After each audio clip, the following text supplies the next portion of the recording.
Hi there. In this lesson, we're going to be kind of shifting gears. As you see on the slide here, we have been focused on kind of the strategy industry interface, thinking about how industry structure and the five forces uh, combine to create key success factors and strategic possibilities for an industry, and instead shift inside the firm strategy interface, if you will, and in particular focus on the resources and capabilities.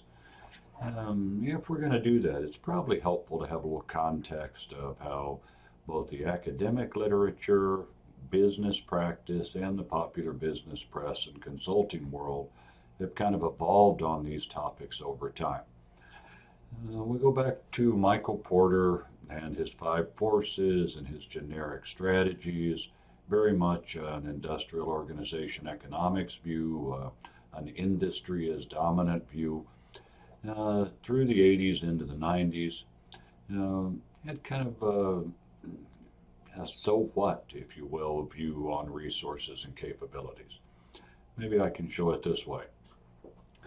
In the industrial organization economics view, built on economics, where the firm is really kind of a production function, these assumptions about firms having perfect knowledge and everybody kind of being the same. The assumption was that resources and capabilities were homogeneous and in any event relatively easily developed or acquired. So it didn't much matter which resources and capabilities. If you didn't have the ones you needed, you could get them. So when we were talking about resource and capability analysis, it went something like this. You're really looking for resource gaps. So you look at the industry, you build a strategy that addresses the key success factors, uh, one of the generic strategic options. Then you go and look at the firm and you say, what resources and capabilities do they have? Compare those to what's needed. Look for gaps, and then go and fill the gaps. Develop or acquire the necessary resources, capabilities, and skills needed to support that strategy that was built from outside. Over time, however, people have come to question that view. Uh, Beginning in really the late 80s, but certainly into the 90s and 2000s, the view became much more one of the value of resources and capabilities. And this is really built on a different set of assumptions. So, if IO said that resources and capabilities were homogeneous, the resource based view instead said, when we look at firms, there are differences. Resources and capabilities are, in fact, heterogeneous. Different firms have and are able to do different things. And sometimes those things they have and or are able to do are unique. Go further. Some of these things, especially things that people can do or firms can do, may be difficult to develop or acquire. And if that's the case, the resources and capabilities really can be and perhaps are the chief source of competitive advantage. Very different view from one that looks from the industry side to one that looks from inside the firm and the firm's resources and capabilities. Pair this with a couple of things we saw in Chapter 4.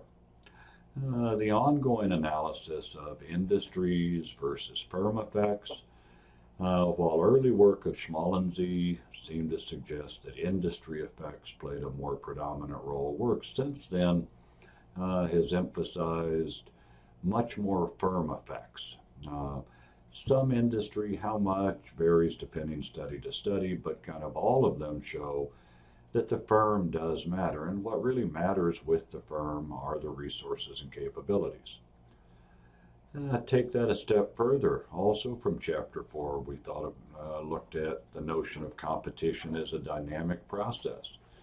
That is where Porter and his framework kind of assumed that industry structure drove the competitive behavior and that the structure of an industry was relatively stable over time. The notions of Schumpeter with creative destruction and innovation, the notion of hyper competition, new sources of competitive advantage, destroying existing competitive advantage, kind of flipped Porter on its head and said, no, it's not that industry structure drives competition. Instead, it's that the strategy built on resources and capabilities actually begins to drive industry structure. Well, the truth is probably somewhere in between these views. But as Grant notes in chapter 5, and you'll see, when an industry is more volatile, for whatever reason, the internal resources and capabilities begin to play a much bigger role than does having the right market position based on the industry structure. And if that's the case, resources and capabilities again become the real source of profitability. Now, if we're going to talk about this, we probably need to pause for a second and talk about terminology. The distinction between resources and capabilities, to me, is a fairly straightforward one, sometimes a little blurry in practice, but mostly straightforward. Resources are what a firm has. It's plant, property, and equipment, it's people, it's patents, etc. Capabilities, on the other hand, are what a firm can do with what it has. Right? It's skills in being innovative, it's skills in building an image for its products and services, those kinds of things. However, when it comes to terminology on capabilities, that's where it gets messy. Over time, a whole variety of terms have been used, both in the academic press and the popular business press, amongst practitioners, consultants. You may well have heard things like not only capabilities, but competencies, core competencies, distinctive competencies, core capabilities, dynamic capabilities, and more. Okay, I understand that, at least in theory, there are often technical distinctions between these.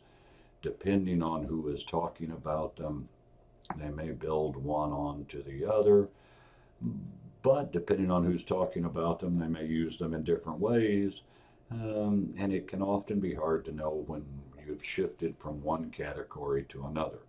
So, kind of in keeping in line with the book, I'll try to use kind of a generic term of capabilities, but recognize that that others may use some of those other terms or new ones to talk about essentially the same thing. So I guess what I'm saying is get comfortable with the underlying idea of capabilities rather than getting too hung up on any particular label.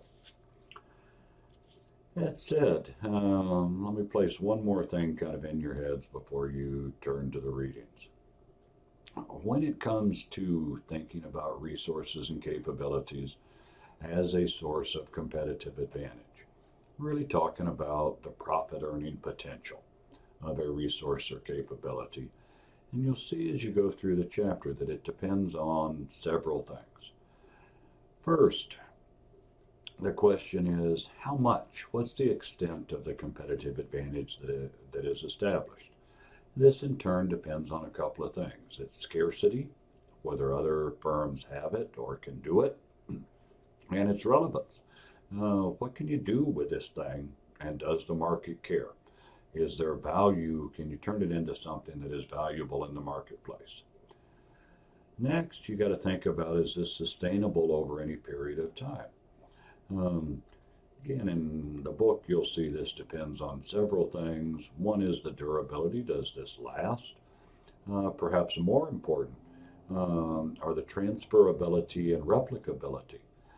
Essentially, can other people copy this or take it from you in some way? Can you move it into another firm? Can another firm see what you're doing and simply copy it? The harder it is to do that, the less transferable, the less replicable, the more you're going to be able to sustain a competitive advantage from it. Finally, is the notion of appropriability. That is, who's going to get the profits that this generates? Let's assume that it is scarce and valuable or relevant, that you can sustain it. But then you got to think about whether you're going to be able to capture this. Will the people who are doing it within the firm be able to capture it in the form of higher wages or bonuses? Um, Maybe one of the terms that you'll see that Grant uses in the book is the embeddedness. Is this really built within the underlying culture and fabric of the firm rather than in any particular individual? If so, it's likely to be more appropriable. So, with that as kind of a background, now go on and read the chapter in the book. Come back, take the quiz, and then we'll move on to some extensions and related topics on resources and capabilities.